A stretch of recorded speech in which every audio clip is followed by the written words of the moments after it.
Kalau tanggapannya yang kerugian bus ini tidak ditanggung APBN seperti apa? Itu kewenangan pemerintah. Saya nggak mau jawab.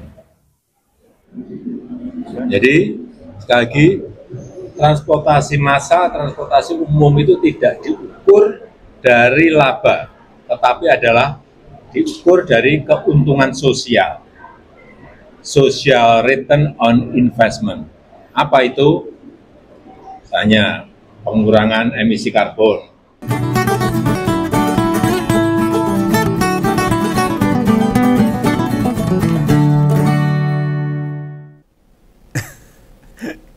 Ketemu lagi dengan Om Begawan. Ini loh mantan presiden kita ini. Jokowi itu memang kayaknya dulu pernah belajar silat. Kungfu. Ya, Om Begawan meyakini itu setelah kemarin penjelasannya terkait kereta cepat Wus. Wih meluncur dari mulutnya loh. Nah, pasti udah mikirin, ini perkara kereta cepat, apa hubungannya dengan silat? Lah ya bisa no, mau belajarnya gue yo silat lidah, ahli indro, atau menghindar. Cara bicaranya itu loh. Lo emang sangat terlatih kok. Lidahnya mau prusat-prusut. Kayak ndak ada beban aja. Wus ini lagi banyak dibicarakan padahal. Jadi yang diperdebatkan publik apa? Dia ngomongnya kemana? Jian nggak menjawab yang sedang ramai direspon banyak pihak.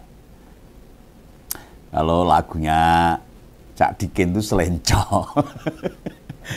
Artinya di level pemerintah menanggung perkara hutang ini tentang BEP berapa tahun, siapa yang kudu bayar utang? Anggarannya sesungguhnya berapa? Dan soal lain. Lah kok Pak Jokowi itu tidak nyinggung itu malah.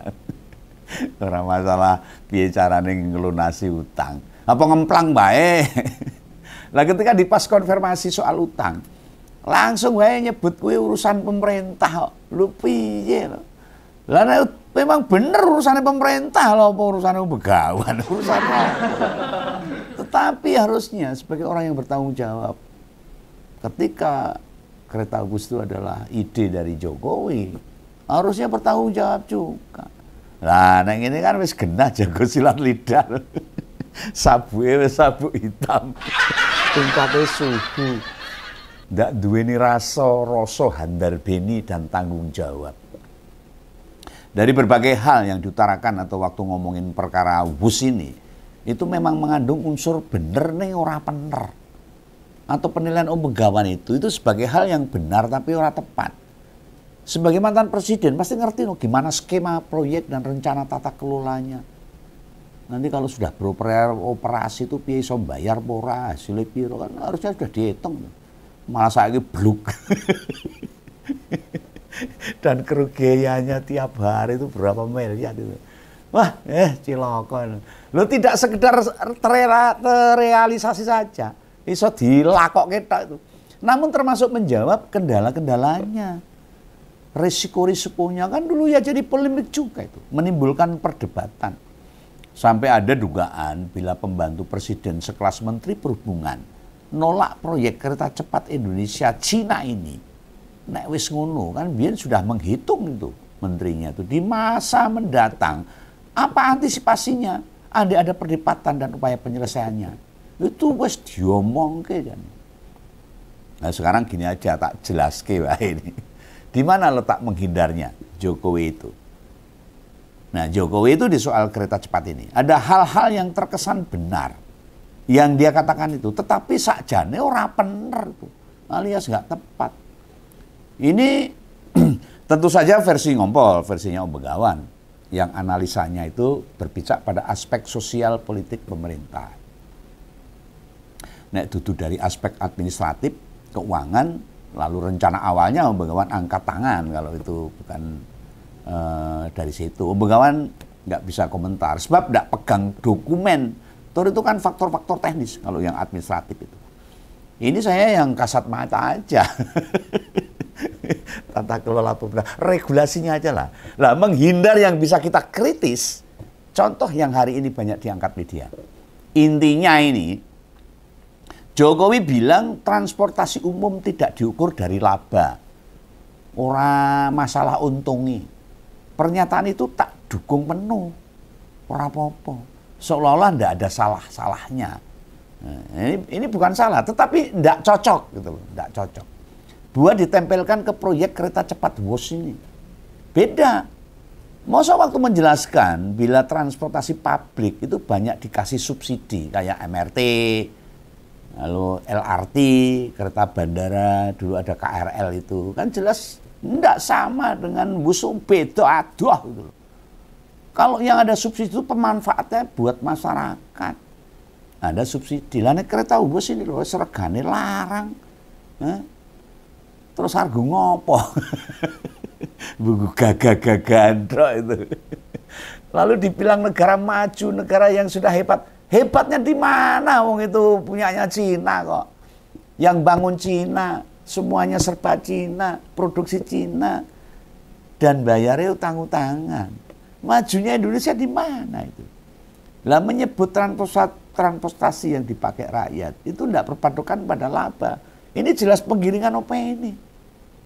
Nah, yang nyemplung jurang. Dia hanya berdalih lah, beralibi. Disebut berapologi ya bisa lah. Seolah-olah menjelaskan perkara sengkarut kereta cepat itu, tetapi respon yang diberikan itu menyimpang jauh. Dengan yang lagi dipertanyakan oleh banyak pihak. Kereta bus itu jane opo piye? Nek mlaku bayare iki nganggo apa? Nek dihitung labane piro, penumpangnya berapa, semua kan sudah dianalisis. Ini persis dengan pernyataan pendidikan dasar ditanggung pemerintah itu. Loh apa semua biaya sekolah anak SD SMP dibayar negara? Kan ya enggak. Sangune bocah disangoni mboke. Nek sekolahmu negeri, baik di bawah binaan Kemendikdasmen maupun Kemenak, itu iya dibayar negara. Tapi cuma tata administrasi pengelolaan sekolahan aja. Tidak boleh ada pungutan sama sekali. Ning sing bocah sekolah luar negeri alias di swasta macam Al-Azhar, Tarakanita, kalau di Katolik itu ada Pangudi Luhur, Muhammadiyah, Petra dan sebagainya. Ya gue ora ditanggung negara. Oh kelas WAC loh. Gurune lulusane S2, S3. Fasilitas penunjangnya memadai macam LCD proyektor, gedung megah, halaman luas, komplit sembarang kali renek itu fasilitasnya. Nah ibarat sekolah swasta itu ya wus kuwi mau. Dipadankan itu loh. Sementara KRL, MRT, LRT sampai bus trans di berbagai kota, yo kan beda kelasnya itu ya sekolah negeri, semuanya dibiayai oleh negara. Minimal ada subsidi. Yang tidak diukur labanya bahkan rugi. Lah kayak bus trans itu kalau lansia itu bayarnya mau 1.000 rupiah. Untungnya di mana itu pemerintah? Ya ini bener, memang buat rakyat. Lah kalau kereta bus ya ora to, Bos. Bahkan rugi ya kayak itu tadi, transportasi yang bisa diakses banyak orang buat masyarakat. Tapi masa iya kereta cepat bus dinilai tidak diukur laba? Lho nalarane nang ngendi lho iki? Lah wong buat ngebangun LRT dibanding bus itu per kilometer selisihnya saja mencapai ratusan miliar tuh. Real sepure itu. Istilahnya bangunan SD, SMP negeri disandingkan dengan sekolah swasta ya beda kualitasnya. Iki mung ben iso gampang ditampa oleh masyarakat. Saya memberi pemahaman ben mudah diterima. Jadi nalare ben mlaku. Yang swasta bayar mahal bukan urusan negara, wis ben diragati mereka. Sing ra mampu ya sekolah di negeri kan gitu. Janganlah kemudian ngomong transportasi publik kok nyebut ada transportasi umum diukur dari laba. Lo gimana sama perusahaan Lion Air? Bus POAK, Sinar Jaya, kalau di Jawa Tengah itu Agramas, atau kapal laut Pasifik, Samudra Indonesia, Meratus dan lain-lain. Oh, kuwi kan swasta. Ora mungkin orang golek baterai. Nek mereka terlibat usaha transportasi umum, ndak bicara laba, ya wis tutup wae kan biar rasa. Apa layanan transportasi umum yang tidak disediakan negara untuk ijol atau dapat subsidi dari negara? Ada yang iya, tapi ada yang enggak loh. Bahkan yang gagal nyari laba di layanan transportasi massal, sing bangkrut ki ya wakeh. Itu ada Mandala, Batavia, Buruk. Gue nak kelas pesawat gue. Lu gitu bicara kok, bicara transportasi umum tidak diukur laba. Ya ora diukur laba ya bangkrut. Meskipun itu ditangani oleh KAI. Lah emang KAI nggak butuh laba. Lalu lah ditagih dividen ke negara nyetor ke apa? Nah dari konsep dasar atau keterangan ini saja ada usaha buat memaklumi seolah-olah proyek kereta cepat bikin duit negara boros. Itu sesuatu yang bisa dinormalisasi. Yo jangan bel gedes kayak ngono. Justru yang untuk diperdalam. Kenapa bukan LRT atau MRT yang dibangun pemerintah, diperluas, diperpanjang buat jalur ke Bandung. Bedanya kereta massal sama kereta mahal itu kan perkara waktu serta jumlah orang yang diangkut. Toh. Ya, misalnya kereta mahal, kereta cepat itu Jakarta, Bandung misalnya setengah jam atau 1 jam. Kalau pakai umum ya 1,5 jam, 2 jam. Kan ya enggak masalah gitu. Arep ya apa? Nek armada bawa orang banyak sama bawa orang dikit, pastinya yang diutamakan ya yang angkut orang banyak harus. Selain biayanya tidak sebesar bus, jarak tempuhnya bisa lebih pendek. Nah kalau pakai kendaraan, dalih macet Jakarta, Jabodetabek, juga Bandung, kemudian mendorong ada Wus.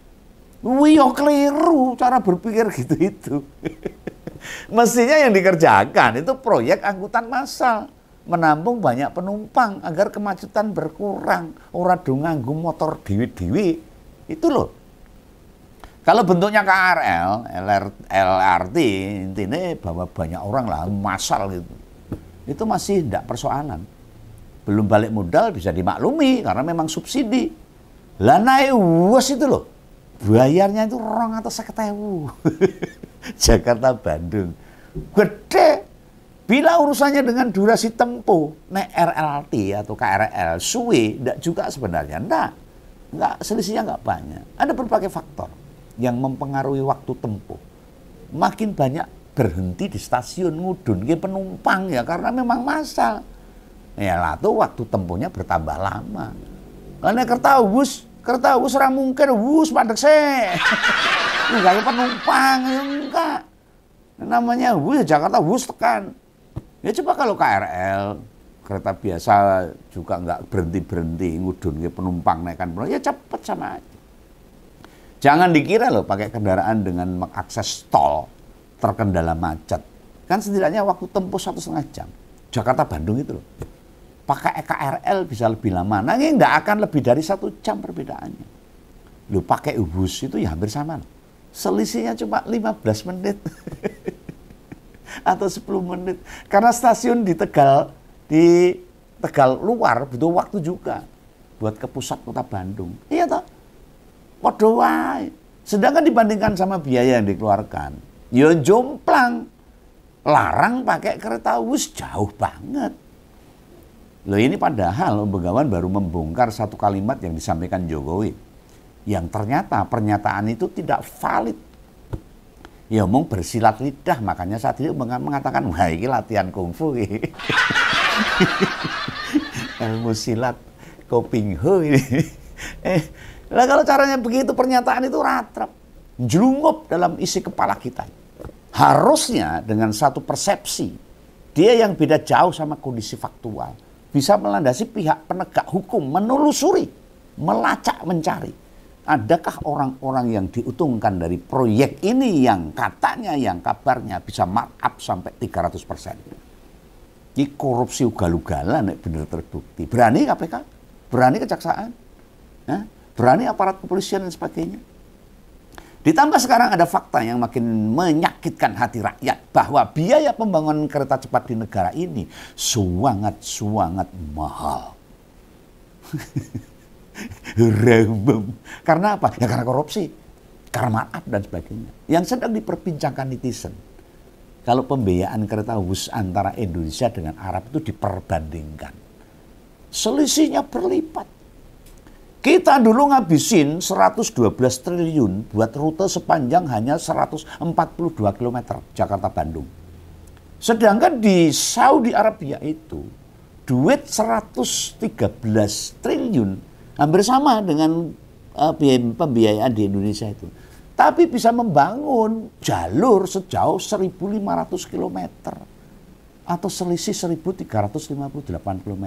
Iki sing edian sapa? Kenapa bisa begitu? Ya karena korupsi, karena markup. Yes, mungkin ya karena rakus serakahnya para pejabat.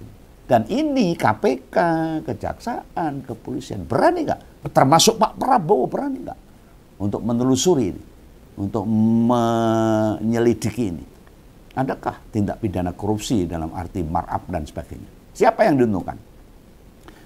Nah, padahal tahunnya saja loh, wis berselisih, bukan di tahun yang sama itu. Lah, Om Begawan yakin, andai realisasi jalur kereta cepat di Indonesia itu baru dibangun sekarang, biayanya itu akan lebih dari 112 triliun itu. Tambah ugal-ugalannya itu. Itu proyek prestisius negara yang ditelurkan oleh Jokowi. Dieleke ora gelem. Dan terlihat benar itu. Gimana busuknya urusan proyek di negara kita ini. Meski dalam dada ini dalam dada Om Begawan ini melu gregetan itu. Mengkap-mengkap. Ya mau tak balik nih settingan awal wae, ndak usah berharap banyak. Karena mereka harus dokong kalingkong. Saya cuma berharap pada KPK, TNI, Kejaksaan Agung dan sebagainya. Berani nggak untuk bersama dengan rakyat, untuk memberi senyuman kepada rakyat, keadilan kepada rakyat, bahwa ini ada orang-orang di kereta cepat bus ini terlibat. Ya, tidak akan ada aparat hukum yang tergerak sedikit pun buat menelusuri yang beginian. Kejaksaan nikah KPK, orang yang dindi tidak bakal serius membongkar tentang kereta cepat. Ya akhirnya gimana? Ya kita hanya berserah aja. Andai ada kabar KPK mau mendalami tentang proyek bus, alah, engkau lah ya mau ngomong-ngomong dok. Ngerisen itu. Di awal akan bekerja kayak diburu atau dikejar waktu. Ya terus lempek. Nanti begitu wis mulai agak dalam, hilang. Gak diupdate perkembangannya. Kayak dorapal penegak hukum kita ini. Kan wis bola-bali tuh. Tak contoh kasus yang disebut diproses di KPK itu. Tapi ratau tekan pengadilan. Apa KPK lupa alamat kantor pengadilan? Bisa jadi loh. Sebab ada banyak kasus berhenti di institusi ini. Tidak satu kasus saja. Ada beberapa yang sudah jadi rahasia umum. Yo mandek. Ya wes. Coba ada yang tahu enggak proses kasus Noel di tahap apa? Update-nya sampai kapan itu? Kapan masuk persidangan tentang korupsi ketua DPRD Jawa Timur? Diteruskan apa masuk ke jalan buntu? Kabaripi ada progresnya. Berikutnya kasus kuota haji yang mengarah pada keterlibatan Gus Yakut. Masih ada Kang Emil sama Lisa dan masih banyak yang lain yang ditangani oleh KPK. Blue yang nggak ngerti lanjut atau ngilang gitu aja. Nah sekarang urusan kereta cepat kayak mau ditelurusi. Alah, Om Begawan kayak tadi ragu-ragu. Nggak usah meyakini penegakan hukum sekarang ini. Ini mau serius sejak dilantik saja. Presiden terang-terangan ingin memaafkan koruptor. Penting duitnya dikembalikan. Ala korupsi kok duitnya balik kayak entek kayak. Ini kan logika yang ngeluwi pikiran yang piye. Pikiran yang ngeluwi pikiran para pelaku korupsi. Nah, buat para pendukung Jokowi, Om Begawan punya puluhan pertanyaan lain. Dari hanya menyimak 7 menit Jokowi bicara soal kereta cepat kemarin. Intinya adalah turunan pertanyaan yang membantah atau meragukan penjelasan Pak Jokowi itu wis sak tumpuk undung. Dan jika kalian ini masih dengan sadar ngebela Pak Jokowi, ya kualitas tujuan hidup Jokowi sih menjijikkan banget ini. Orang nganggo nalar. Ini dari satu kalimat saja Om Begawan bisa ngurai persoalan sepanjang ini. Gimana 7 menitan omongan Jokowi nek tak respon. Apa ndak aku dadi ngonten seharian ora rampung-rampung. Hanya berbasis omongannya Pak Jokowi tadi. Loh, yang beginian ini yang Om Begawan jadi kontra sama wong Solo itu, sama Pak Jokowi. Yang dulu saya dukung habis-habisan. Ya. Setiap yang diomongkan seolah-olah menyembunyikan kebenaran. Dan nampak aura kebohongan. Yang jauh lebih dibutuhkan rakyat itu. Nggak ada sekarang. Perubahan dalam logika berpikirnya dikerahkan. Ya apalagi, nek dudu syahwat kekuasaan. Ngene iki akibate orang yang terbelenggu sama kehidupan duniawi. Selama durasi Jokowi menjelaskan soal kereta cepat, tapi tidak sempat ada ngeblank itu. Wah, berarti wis sembuh ini.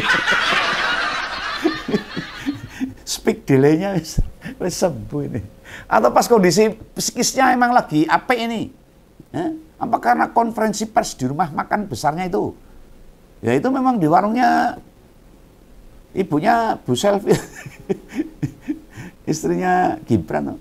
Loh, kayaknya Pak Jokowi mau memperlihatkan. Dulu warungan punya mertua Wapres itu kan ya di Galabu, di sebuah kawasan kuliner yang bongkar pasang itu. Sekarang sudah menempati lokasi yang strategis. Dipamerke lah, di tepi salah satu jalan utama kota Solo. Buh pindai kapan aku ora tahu ngerti, ora tahu jajan. Nah, yang jelas masih ada kekeliruan-kekeliruan berpikir Jokowi yang lain tentang kereta cepat bus ini. Kapan tak bedah? Ya, di sub isu lainnya tak bedah. Yang hari ini tentang kalau angkutan umum ndak mikir laba, itu pisan kas tak nilai pendapat sing kesasar keduan.